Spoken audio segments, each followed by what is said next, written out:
Good afternoon, everyone. My name is Kunal Verma. I am a registered migration agent at Aussizz Group. I am going live today to discuss regarding the latest invitation round, which has happened for the 189.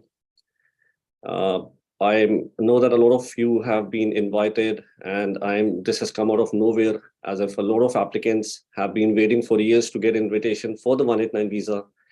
And finally, the round has happened on the 8th of December, wherein they have actually invited a lot of applicants, a lot of occupations, and even at the minimum points, and which is absolutely a great news or a great start for the skill independent visa itself, because we have seen nothing like this happening during the COVID time in the last 2.5 years.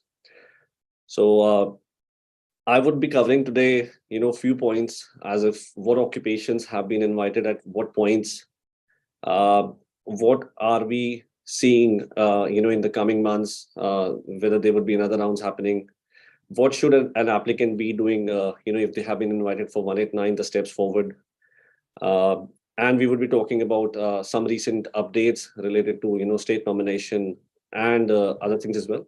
After I would finish this up, I would also be taking a few questions. So if you have anything in your mind, if you want to ask anything, you can, post your question here, and I would try and answer as many questions I possibly can. So my MARA code is 1803861. I am a registered migration agent, and I'm working for Aussizz Migration Melbourne Collins Street branch. Now, getting to the 189 invitation round, to our understanding, there have been more than 10,000 invitations what have been given, or probably more as well, as in the number. Our offices across Australia have received more than 1,600 invites, and that has happened for applicants who have applied while they're in Australia, or the ones who have applied while they're outside of Australia. The invitation round was conducted, with the invitations being given from anybody who has score of 65 points to above. Now, Melbourne itself, in the offices we have in Melbourne, they itself has received around 700 invitations, and I believe a lot of applicants who have witnessed this invitation round, or they have got invites for more than one occupation, they should be looking forward to apply for their visas only and only if they see they have got everything that's valid on the day of invitation itself. So I would first discuss on the points and then discuss the way forward for applicants, how one should really proceed with applying, as they have been given 60 days, to apply for their visa with the Department of Home Affairs from the day they have received this invitation. Now, the good thing was, we have seen in this year, when even in August, the migration program or the numbers which have rolled out, we've already knew that there would be higher number of invitations which we would be expecting this year, but obviously 189 flow was not as much initially, and the focus was eventually more towards the occupations which are in high demand, such as registered nurses or some science occupations or teachers itself. But with this round, they have covered, a whole set of occupations as if the invitation happened, and a lot of occupations which have got invited. They were, for the trade.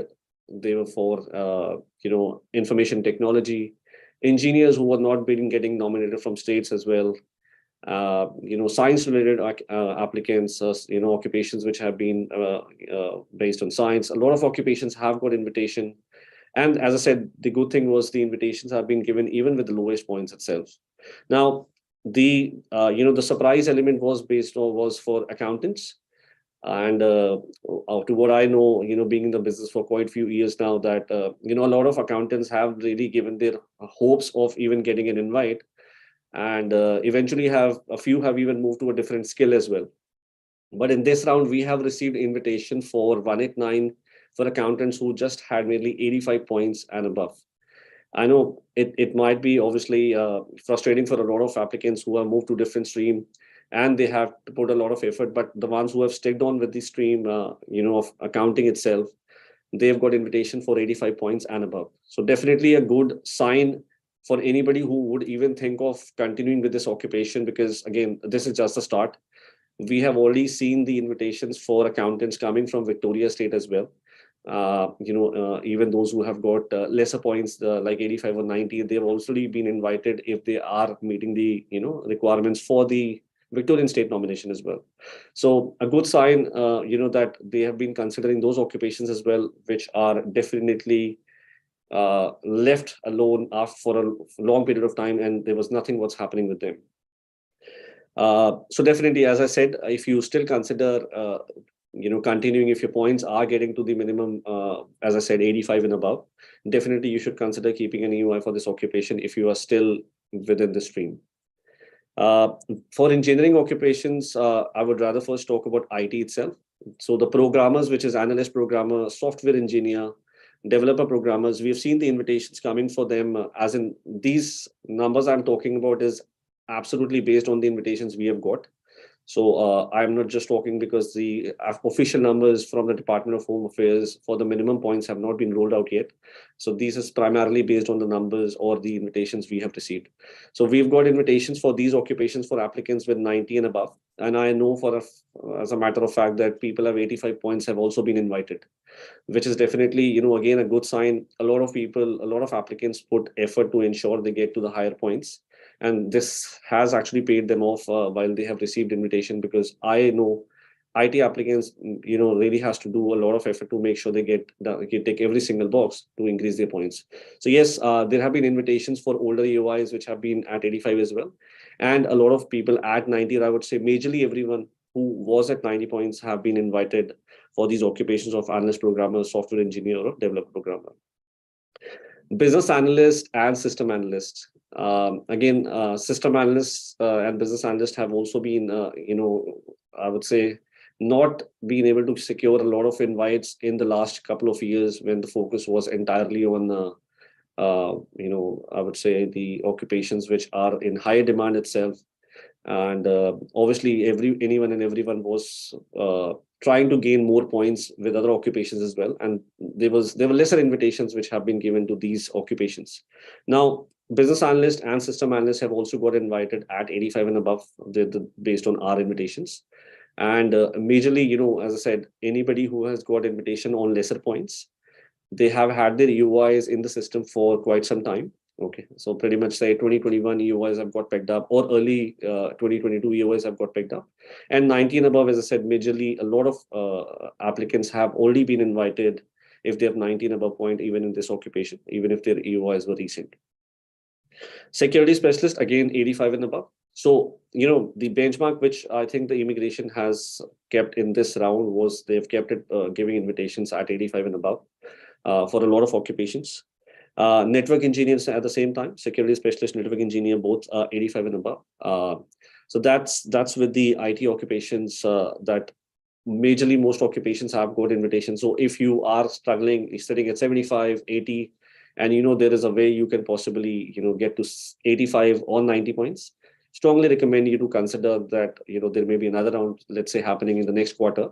And that would definitely be of an advantage if you do have those points, to secure an invitation. Early childhood teaching. Now we have got invitation even at 65 points.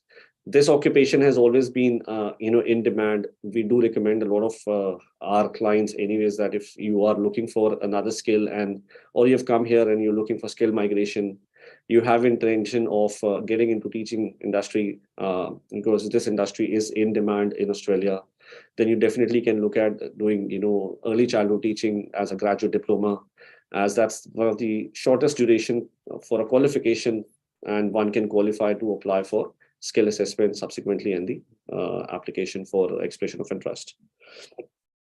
Engineers have been also waiting for quite some time now to get an invitation. A lot of applicants who have gained a lot of experience during the time of COVID and after, and since they have got issues with their English as well, that they were not able to secure superior English points, then the invitations for even mechanical engineer has happened at 85 points and above. Again, civil engineers, we have got invitations for 85 points and above. Chemical engineers, we have got invited at 90 points. And the occupations such as civil engineering draft person, which one can obtain by doing a diploma itself, they've got invitation at 75 points with us. So, if this is your occupation, or you're willing, or you are planning to get into this study, definitely you see there is still a demand of these occupations, and even at lesser points. So definitely a good choice, of course, if you're planning to do that. Uh, Engineering technologist and electronics engineers as well. So technologist is again an occupation which a lot of applicants, even coming from IT background, or people who have got skills which have, wherein they could not really get an assessment for a professional occupation, they've got assessed as an engineering technologist. They've all been picked up at 85 points as well. So definitely, this score of 85, I believe, to engineers, IT applicants, accountants, is definitely not hard to get. A lot of you really get to a point wherein that you have to get 7 each or above anyways in English. You definitely have to either do a professional year program, or you really do NATI. So that easily gets you to this point score. And department, like the federal, has really considered this point of time a score of this for inviting, which has, I believe, resulted in a lot of invitations. Now, again, science related occupations got invitation, and a lot of occupations which have not been touched on in the last couple of years, such as statistician, a microbiologist. We have seen invitations happening across all these occupations, and we have seen invitations coming at 75 points and above. So definitely, if you have been in the process of getting your skills assessment, or you are seeking yourself getting there to uh, complete the requirements for the points, as I said, definitely this should really be one thing which you continue doing, towards making sure you have the minimum requirements met to be able to apply for the expression of interest. Again, a sign of relief for a lot of trade occupations, because lately there were no invitations which was happening for painting trade workers, motor mechanics, bricklayers, chefs. And now we have got invitation even at 65 points. So a lot of applicants have got picked up at 65 and above points for trade occupations. And I believe they have cleared a big chunk of applicants who have all applied for 189, while they have their individual points at 65. They all have applied, and they've all been able to secure an invite for 189. And I mean, a lot of congratulations and best wishes for anyone who has secured invitation, even with the least points, and they have kept themselves, keep boosting up that, okay, this is one day we should definitely get an invite, and that has actually happened. Nurses always been in demand in Australia. We haven't seen any nurses who would have had coming from overseas, or who have studied here, that they have had issues in securing either a state nomination or the invitation from the federal. And this time as well, they have invited registered nurses with 65 points and above. So it is absolutely the reason for giving or mentioning about the points for every occupation right now is to the aspiring applicants who are looking at applying in any of these occupations. They should consider continuing with their occupation itself, rather than deviating to other occupations. If the department, if the ministry has decided, if Department of Home Affairs has decided to give away invitations with such low points. Now, trade applicants anyways understand this as well, or department understand this point as well. For them to get higher level of scores in English is just something which is not a right expectation, and that's why they've invited those applicants with lesser points. Any other occupation wherein they are coming from IT, accounting, engineering, social workers, or for that matter, any other occupation which is a professional occupation considered, they would prefer for them to really have higher scores itself. And again, as I said, 85 is still a reasonable score to expect, and the invitations have been given in a huge number this time. So again, we are expecting probably there may be another round of invitation which would happen in the next quarter. So if you really have to work towards getting to those points, you should start working now itself, because at this point of time, I have been personally seeing a lot of delay in the processing of skills assessment, dates availability for NATI, dates availability for PT exams. So you need to be prepared, or you need to plan things in advance or in time to make sure that you're able to have everything valid when you are seeking an invitation. uh, Now, why am I specifying a lot on this? Because every time there is an invitation round of 189, We have come across clients coming and asking us, we have had this, we have received an invite, but we have our skill assessment expired. We have had our NATI expired. We have had issues with the professional year in calculating. So I would touch on these points now, since these things are of importance to every invite, and I know a lot of how much effort all of you really put to get to add up those points. Now, the department has clearly specified, the legislation clearly states, uh, the policy states that you need to ensure your points claimed in the expression of interest, anything and everything has to be valid on the date you have received the invitation.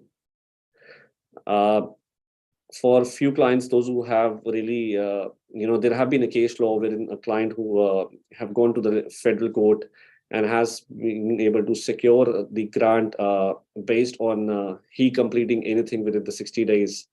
We strongly recommend this is not what you should really be looking at. Again, there are facts behind the case, and then that's where I can't touch base on those facts right now. But I would recommend the way forward for any one of you, if you have secured an invite for 189 or any other subclass on the date of invitation, you need to ensure your skill assessment is valid. You need to ensure your English scores are valid. You need to ensure anything what you have claimed as a part of your EOI should be valid on that date. Okay. And that's how you should proceed further to apply within the 60 allowed days for lodging the visa application. And that's the way forward.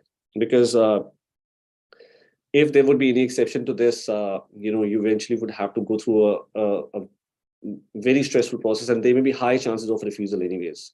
So we do not recommend, considering this as an option at all, and making sure that your everything stays valid. Now, validity of, again, professionally has been in question for some time now, and this has further been clarified by from the Department of Home Affairs, wherein they have said that the validity as per the policy stays 4 years from the start. Now, they will definitely do what it requires to check the start date from the provider itself. So it is that you have completed the program in 12 months within the 48 months period. And that's how it has to be, when you're putting an application.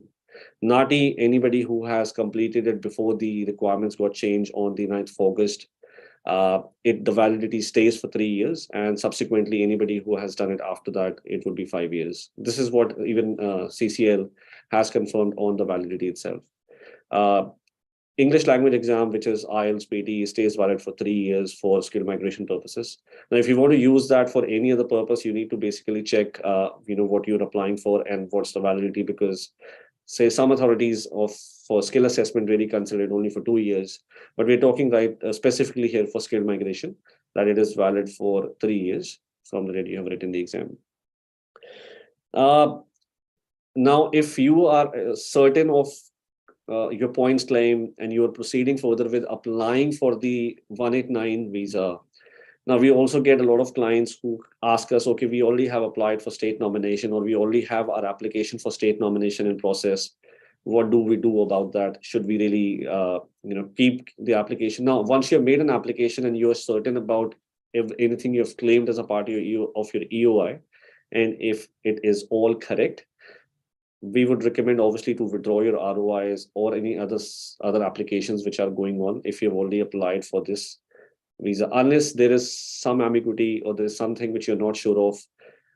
I don't see a reason for keeping 2 applications in the application, even in the expression of interest, or if you've got anything else as an application going on with the state for the nomination.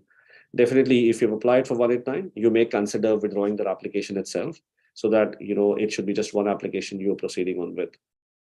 And again, that really helps somebody else like you, while it has taken a lot of time for you to secure an invite. If a seat gets held off by somebody else, eventually it would not be released for another 60 days for the department to really consider to give it to anyone else.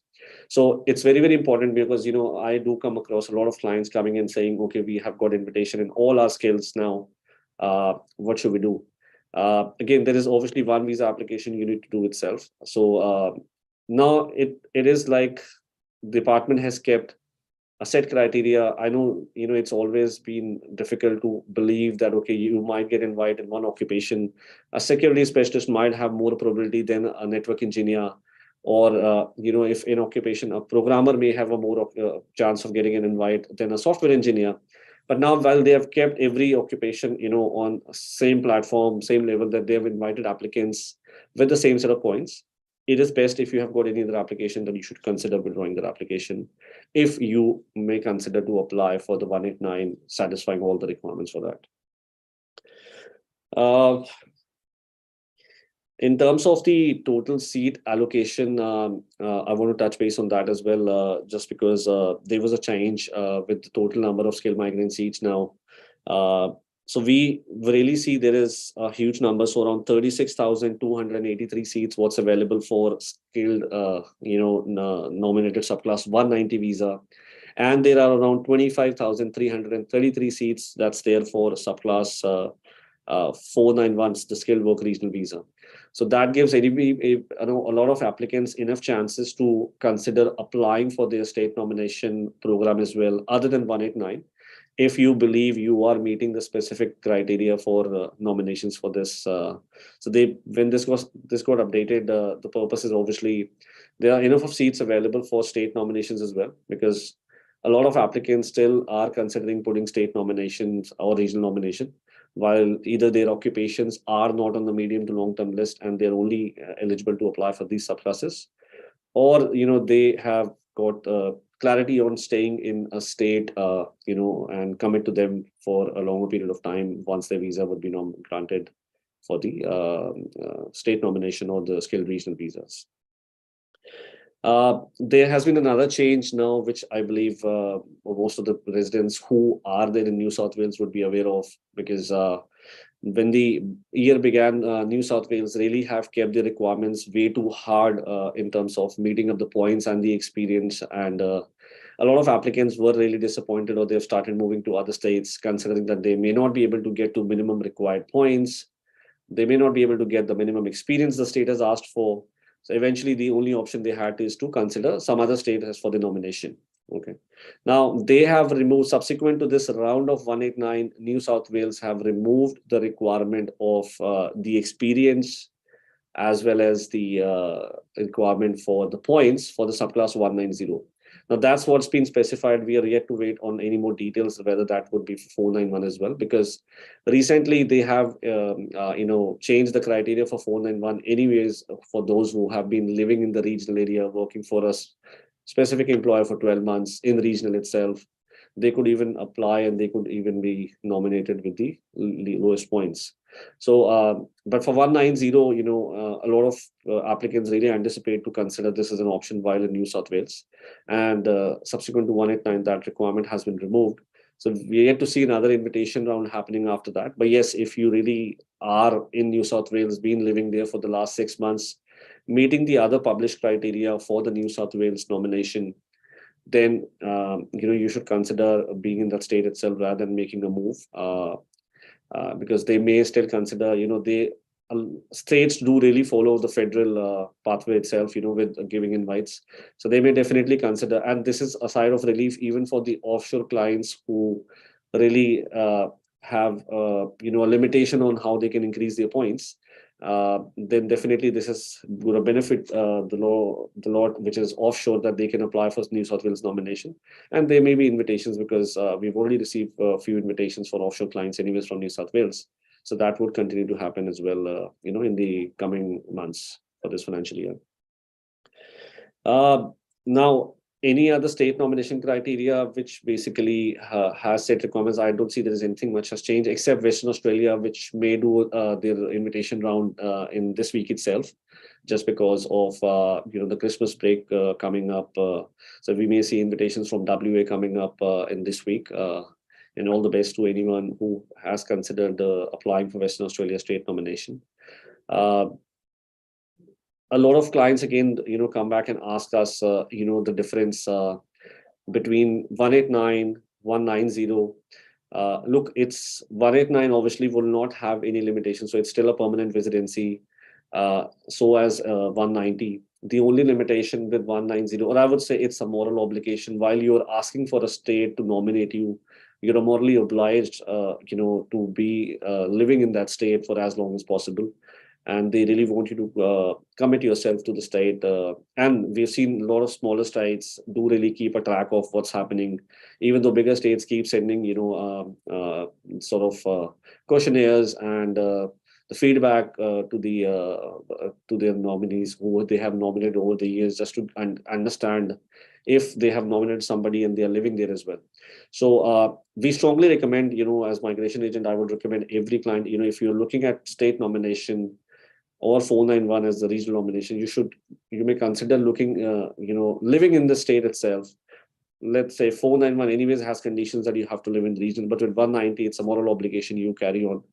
And that's where at the time of application, you confirm to the state that, you are obviously seeing living in that state for a longer period of time and committing yourself to the state because you see they have got employment opportunities, or you are, happy living in that state, and other factors.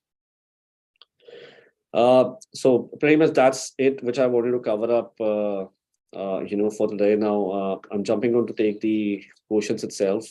We've got quite a few questions from here. Okay, now we've got Ankit. He says, I put the wrong residential history in 485 and put one address for 2 years of stay in AU. Look, I mean, if any of your application is still in process, you've made an error. The best thing is going back and making those changes with the notification of the incorrect answers. I think that's the best way of you moving on. Again, if anything, what has impacted your eligibility for the application, I would recommend definitely seeking seeking an advice from any of our migration agents. So whichever state you are in, contact the migration agent in the state and definitely get specific advice, because I cannot give you specific advice right on this live session. So if you really have something which has impacted the eligibility criteria of the application, you should consult a migration agent to get an answer on that. I've got Mosaline. I've got 85 points as engineering technologist in 189 and 90 points in NSW 190. I have recently started working in my occupation. What are my chances? Mosaline, as I said, there have been invitations already for engineering technologist at 85 points. Now, if you are sitting at the base points itself for which the federal has given invite, probably, the movement for the EOS, because with 189 and 190, the biggest difference is they literally look at the date of effect on which the application was being lodged with those points. Any change in points will definitely change the date of effect as well further. So they literally want to see that you have points, and if they're moved up to the date your EOI has been lodged, then you may get an invitation. But if there are chances that you can increase it from 85 further, because see, you would have a lot of competition with this occupation, a lot of applicants who fail to get assessments as professional engineers, or they do not have enough scale projects. They possibly look at getting in application through for engineering technologist only. So I would recommend 85 is definitely just the base score based on the recent round.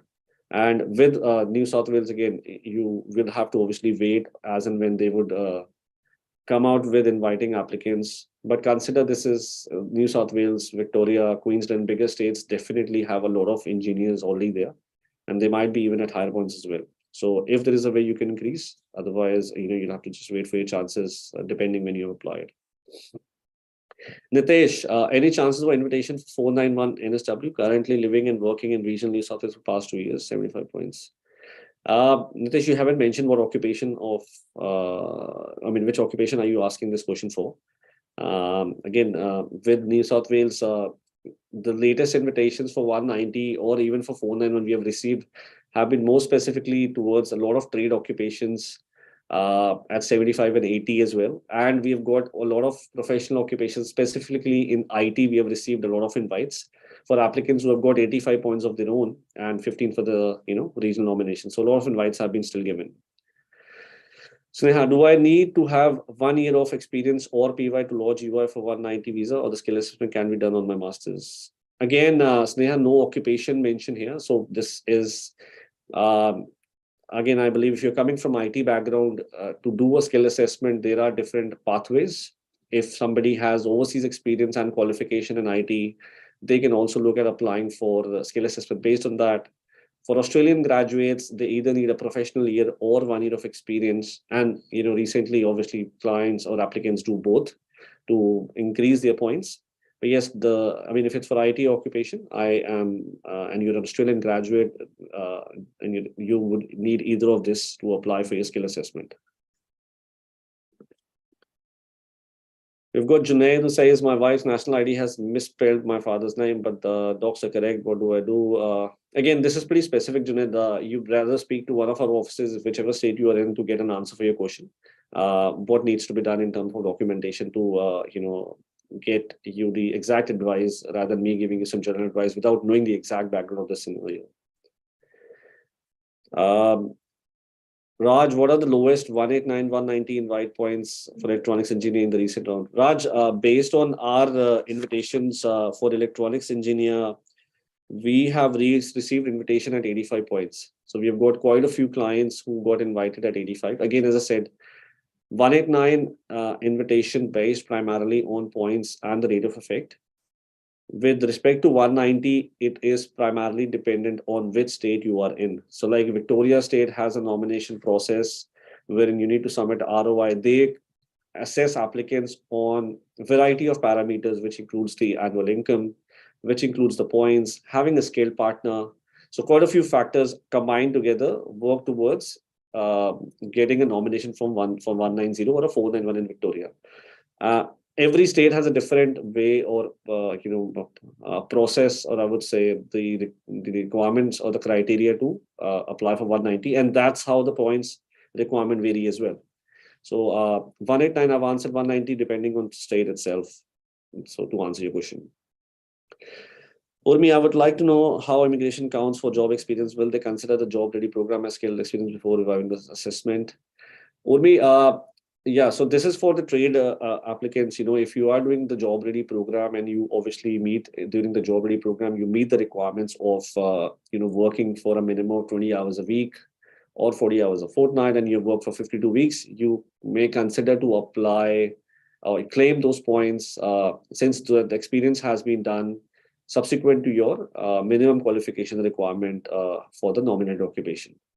So yes, so that's how they calculate points. So again, depending on professional qualifications, when you've done the minimum qualification required for a specific occupation, you can claim experience after that. For trade applicants with the minimum qualification, again, anything which you have done as a part of your job ready, you can consider, or you may consider to apply, claim it for the points. Dipanshu, what is the expiry of PY course? My PY is expired if we consider 3 years from the completion date, but I have a pre-invite from 190 from WA. Can I update the EOI now?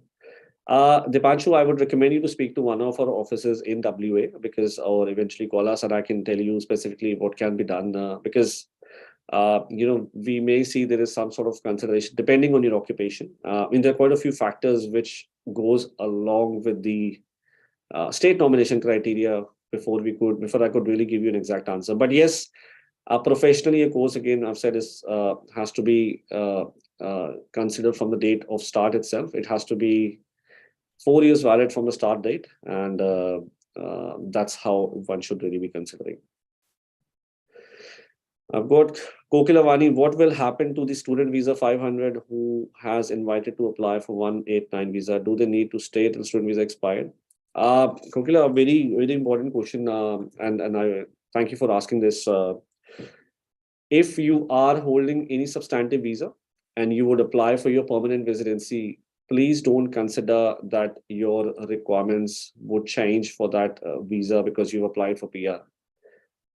You will still need to fulfill the conditions of your current visa if you are applying for even scale migration up until your visa is valid. So for example, if somebody is on a student visa as of 12th of December 2022 and you apply for 189 and your 189 will not get granted and your student visa finishes on 30th of March 2023, and if you are studying a course, you need to ensure you are meeting all the conditions or studying a course until 30th of March.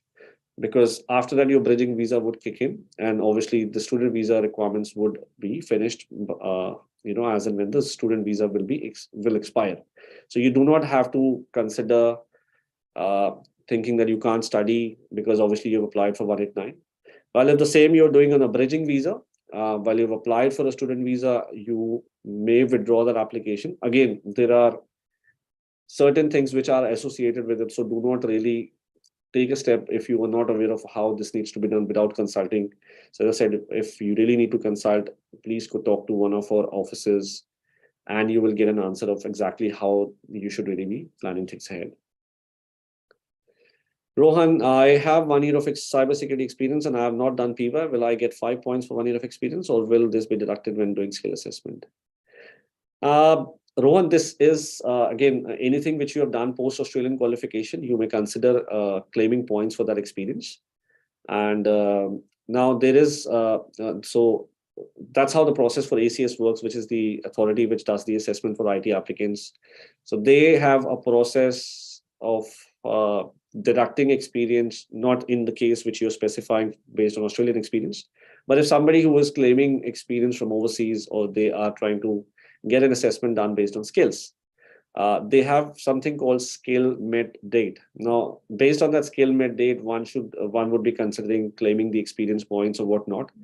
Now, New South Wales as a state is very, very particular about this because they would look at how the skill assessment authority has considered your experience. So again, this depends a lot on the assessment outcome which you would get and which application you're putting. Okay. Now, as I answered your question with the assessment outcome based on Australian experience, which is post-Australian qualification, you would still have the skill met date on the date you have finished your qualification, so you could still claim it for points. But again, it's very generic as a question because I don't know whether your experience basically is Australian. To the way you have structured the question, to me, it looks like it's Australian experience, and that's how I've answered. But yes, there are different ways of calculation done with the skill experience, and that's where you would definitely need to understand how this needs to be done. Because as a different state has different ways of calculating and giving it points. With New South Wales, you can't even risk it because they may refuse the nomination based on the fact that you have not followed your skill assessment. Not every state follows the same pattern or criteria while assessing the applicants. Dhananjay, where can we get this post and points you are mentioning? Any link? Dhananjay, we are accumulating the data, and we would soon have this published on our Facebook page for anyone to look at what is the minimum points requirement. Please be mindful that what we are talking about is based on the experiences or the invitations we have received, not basically what department has published, because the department would publish the data in some time. But for now, this is only based on the invitations we have received in our organization, that whatever I'm talking about or the minimum points I've mentioned would be there. So we would publish obviously the data specifying these details and you can look at it. Okay. Shushmita, will there be any more 189 invitation this financial year, or as the occupation number of for 189 was around 32,000 and looks like it's already invited? So yeah, Shushmita, that's why I said a lot of applicants who have applied for more than one expression of interest, they will definitely not be applying for more than one visa.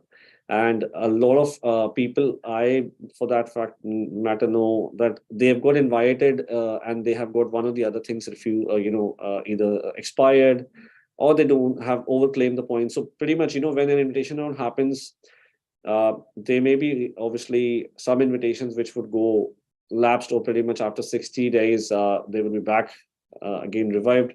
So again, there is no sort of speculation which can work here. We may believe that, or we believe that there may be another invitation round which can happen in the next quarter. No, I can say that it would be in January itself.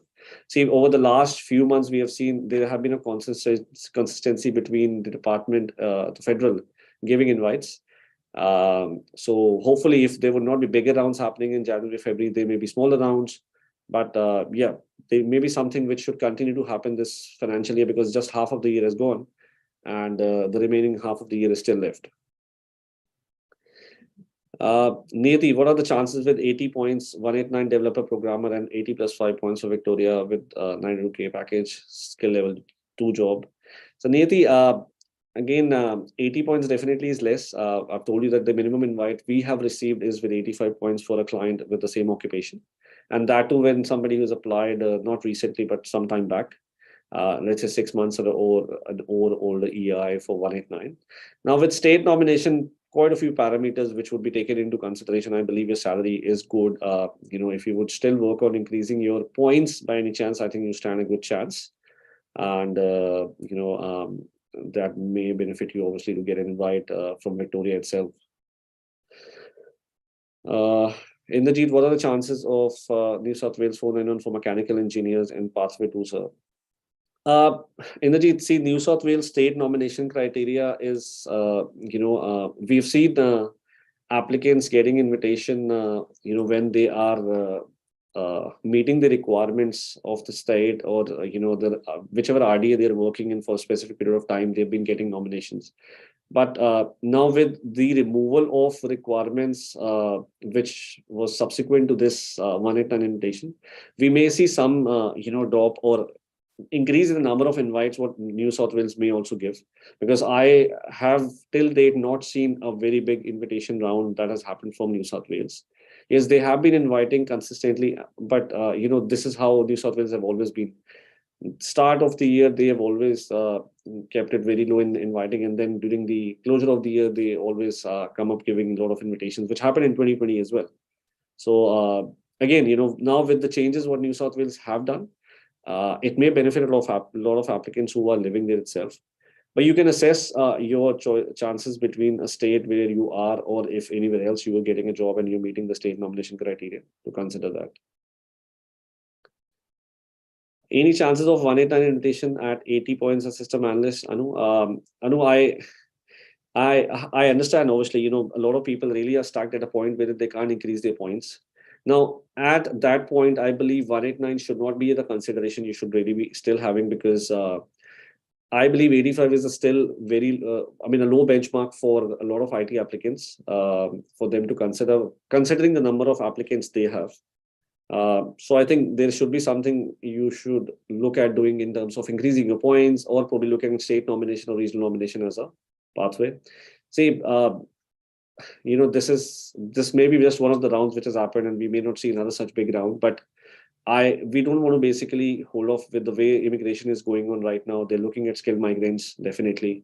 So the chances are there, but again, we should not really be just keeping one option open. In that case, then you should look at other options such as state nomination for yourself. If you do not get to the minimum point score, even for this current invitation round. Maninder, I have 70 points for 189 as motor mechanic and 75 for 190. Is there any chance for me in which state best currently in Victoria? Maninder, look, we've got invitations for motor mechanic at 70 points already for 189. I don't know if why haven't you received an invite? If you've been relatively new with the EOI or you haven't lodged in. And if you are, say, considering applying for any state while even you're in Victoria itself, for Victoria, they've got set requirements for 491. But for 190, I haven't seen, honestly, many invitations coming for 190 for a motor mechanic. I mean, personally, I haven't got anyone invited, but yes, for 491, that I have.